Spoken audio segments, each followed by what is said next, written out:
Pour réaliser une chose extraordinaire, commencez par rêver. Ensuite, réveillez-vous et allez au bout de votre rêve sans vous décourager.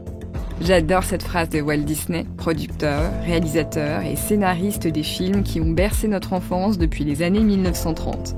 C'est un peu une recette pour réussir dans la vie. En produisant des longs métrages animés et musicaux et en développant des parcs à thème, Walt Elias Disney multiplie les projets aux ambitions démesurées.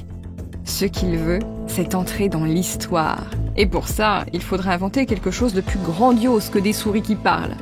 Dans les années 1950, Disney se veut urbaniste et aspire à révolutionner les villes modernes. C'est comme ça qu'il imagine Epcot, sa cité idéale sur laquelle il va travailler jusqu'à son dernier souffle. Je suis Virginie Giraud et je vous emmène au cœur de l'histoire, un podcast Europe 1 Studio.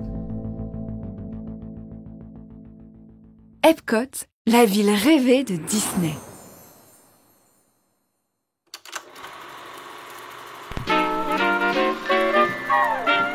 Nous sommes le 2 février 1967 dans une salle de projection de Floride. Sur l'écran, on peut voir Walt Disney en personne. Il se trouve dans une salle couverte du sol au plafond de cartes en couleurs. Il tient une baguette blanche à la main qui lui donne un petit air professoral. Malgré tout, il garde un air de gentil dandy avec son costume impeccable et sa fine moustache. Une petite musique un peu féerique accompagne sa démonstration passionnée. Il présente son énorme projet de ville idéale, Epcot, accolé à son nouveau parc à thème. Il se situera au centre de la Floride, près d'Orlando, à quelques dizaines de kilomètres de la plus grande bretelle d'autoroute de l'État. Les familles s'amuseront dans le parc, les employés auront leur propre quartier, et au cœur de ce complexe, il y aura la ville la plus parfaite, la plus futuriste de l'histoire de l'urbanisme.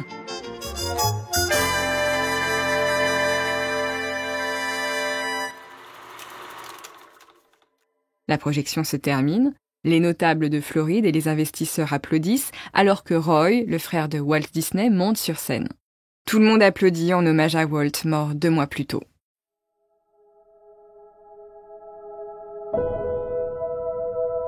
Walt Disney naît en 1901 à Chicago dans une famille d'origine irlandaise. Après la Première Guerre mondiale, il commence à travailler dans la publicité. Très vite, il adapte des contes de fées populaires sous la forme de petits dessins animés. Il est remarqué pour son talent et il invente le personnage de Mickey Mouse.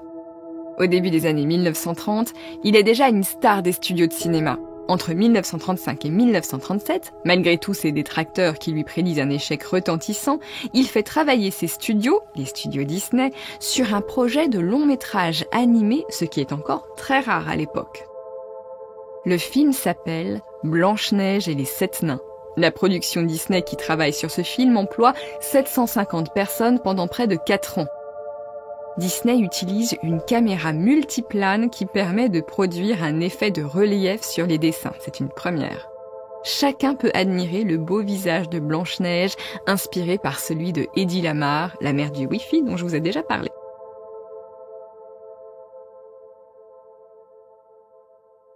Alors que le film est en production, tout le monde lui assure qu'il va se ruiner, mais pour ce beau dandy au visage un peu allongé et à la moustache fine, c'est un succès. En 1939, Walt Disney reçoit un Oscar spécial pour ce film. Ses innovations majeures sont reconnues, c'est la naissance d'un nouveau genre au cinéma. Et après ça, les succès s'enchaînent. Pour permettre à ses équipes d'optimiser leur travail et d'être heureux, Walt Disney décide de loger ses employés dans une sorte de complexe autour des studios. Sauf que les employés ne voient pas ça comme un progrès et se mettent en grève. C'est le premier échec de Disney urbaniste. Ni Pullman, l'industriel fabricant de trains, ni Ford pour les voitures, n'avaient réussi cet exploit avant lui. Loger ses ouvriers dans des quartiers attachés à l'usine génère plus d'aliénation que de confort. Mais ce n'est pas grave. Disney n'est pas du genre à s'appesantir sur ses problèmes. Au sortir de la Seconde Guerre mondiale, Disney est devenu un empire des médias, mais son créateur veut se diversifier encore davantage. En 1955, son premier parc à thème voit le jour en Californie. C'est un empire du loisir dédié à toute la famille dans le cadre féerique des mondes inventés par ses studios.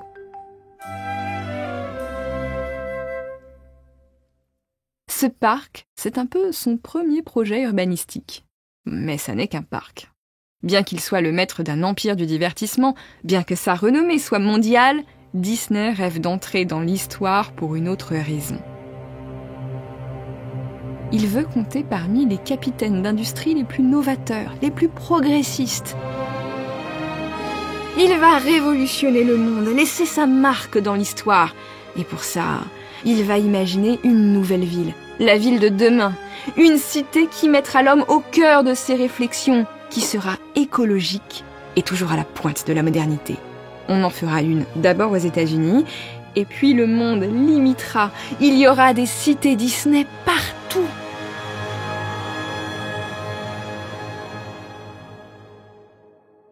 Quel rêve!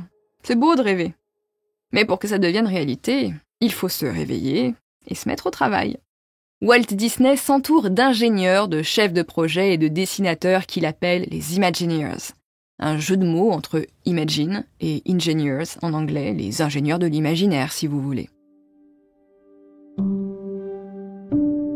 Pour trouver l'inspiration, Disney lit l'ouvrage de référence d'un architecte autrichien, Victor Gruen. La crise urbaine, diagnostic et remède est une réflexion sur l'habitat au lendemain de la guerre. L'idéal de vie, c'est maintenant le joli petit pavillon de banlieue et le consumérisme. C'est donc Victor Gruen qui dessine en 1954 le premier centre commercial de banlieue qui verra le jour près de Détroit. Vous savez, ce sont ces grands complexes commerciaux qui ont fleuri dans nos propres banlieues un peu plus tard dans les années 1970-1980, ce que certains appellent depuis les années 2010 la France moche. Et oui, ces shopping malls au sortir des grandes banlieues, c'est affreux, mais c'est une gestion rationnelle de l'espace. Et dans la ville de Walt Disney, tout est en ordre, tout est rationnel. Tout répond à une esthétique à la fois écologique et dédiée au consumérisme. Un véritable paradoxe qui ressemble bien à la personnalité de Walt, capable d'être à la fois conservateur et progressiste. Pendant que ses ingénieurs peaufinent à l'infini son projet de ville qui sera accolé au nouveau parc Disney, Walt cherche des financements et un lieu pour accueillir ses rêves. Il renonce à New York parce que ses Imagineers l'ont convaincu que le climat ne permettrait pas au parc de fonctionner toute l'année. Alors il se rabat sur la Floride, où des investisseurs l'aident à trouver un terrain près de Palm Beach. Mais il apparaît rapidement que Palm Beach n'est pas très facile d'accès. Ce n'est pas un choix judicieux pour un nouveau parc.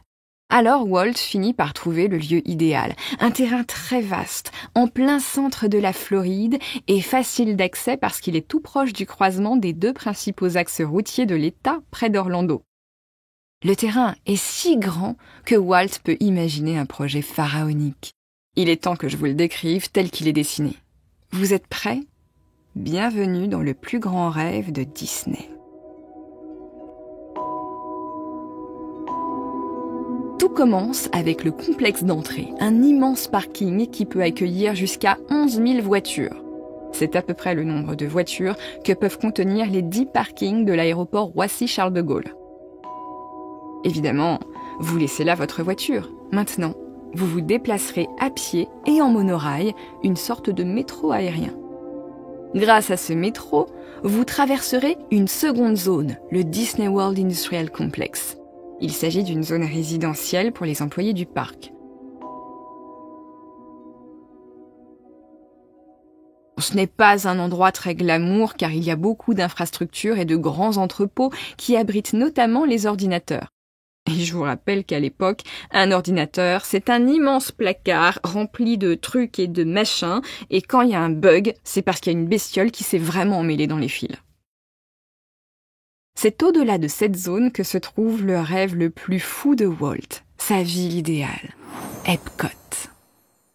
Epcot, ça veut dire Experimental Prototype Community of Tomorrow, le prototype expérimental de communauté de demain.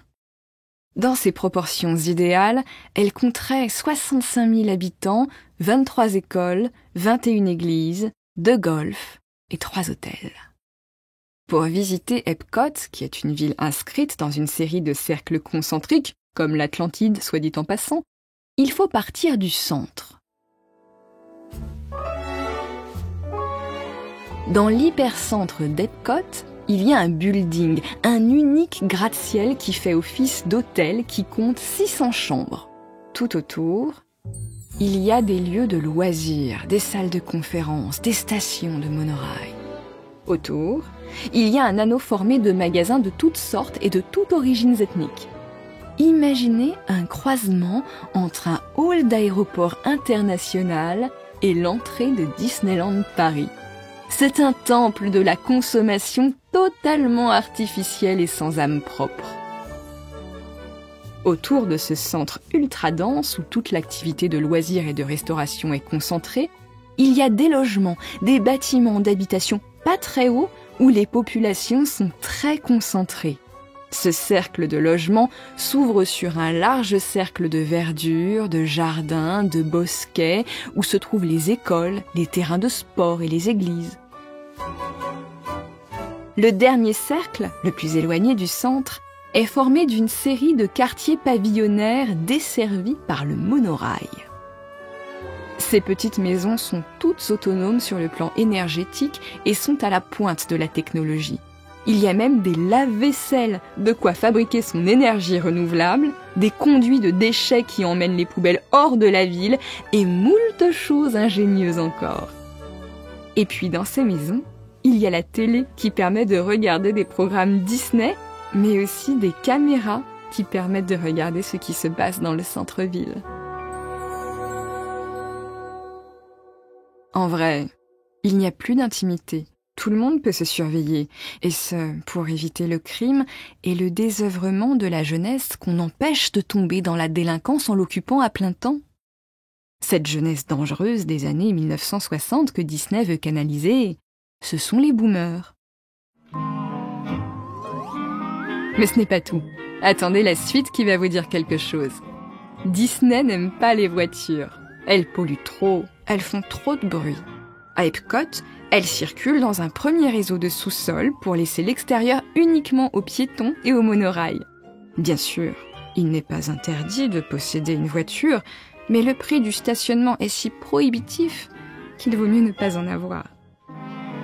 Les camions, eux, qui approvisionnent la ville en marchandises diverses et variées, circulent dans le second sous-sol. Ils sont totalement invisibles et n'encombrent pas la ville. À ce stade de mon récit, soit vous trouvez ça génial, soit vous trouvez ça glaçant. Eh bien, les proches de Walt Disney penchent plutôt pour le glaçant, parce que Walt se rêve en démiurge qui utilise la population d'une ville entière pour faire des expériences sans se soucier de leurs besoins réels et de leur vie privée. Mais Walt refuse les critiques. Il continue à dessiner son projet. 2 golfs bordent Epcot et au-delà, il y a le nouveau parc qui pourra accueillir jusqu'à 6 millions de visiteurs par an.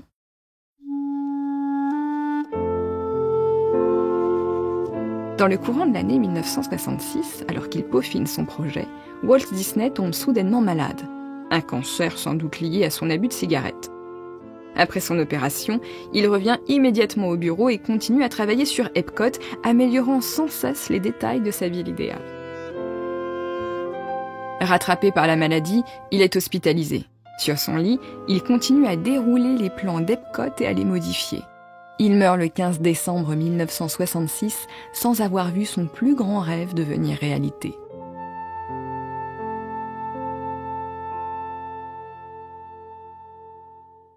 Son jeune frère, Roy Disney, reprend les rênes de l'Empire. Il ne croit pas en Epcot, la ville futuriste idéale, et il enterre le projet. Il se limite à créer le second parc à thème de sa famille, baptisé le Walt Disney World, en l'honneur de son frère, bâti sur le site de Floride qui se situe près d'Orlando. Vous avez peut-être remarqué qu'au cœur des parcs Disney, il y a toujours une pièce architecturale plus haute que le reste, le château. Autour, il y a plusieurs secteurs thématiques et le tout est relié par un petit train. C'est un modèle réduit d'Epcot. D'ailleurs, la firme Disney reprend le projet Epcot à Disney World à la fin des années 1970. Epcot n'est plus une cité utopique, mais un parc à thème, le seul de la marque qui ne reprend pas le monde féerique de Disney. Aujourd'hui, on y trouve des manèges à sensations qui rendent hommage à l'esprit visionnaire de leur créateur. Finalement, Walt Disney n'est pas entré dans l'histoire comme un urbaniste, mais son nom est connu dans le monde entier comme celui d'un dieu du divertissement. Selon une enquête de l'IFOP menée en 2023, à cause des dessins animés Disney, 85% des spectatrices rêvent d'avoir un prince charmant protecteur et 63% des spectateurs ont appris la tolérance grâce à ces films. C'est bien la preuve que Disney a laissé son empreinte durablement sur le monde.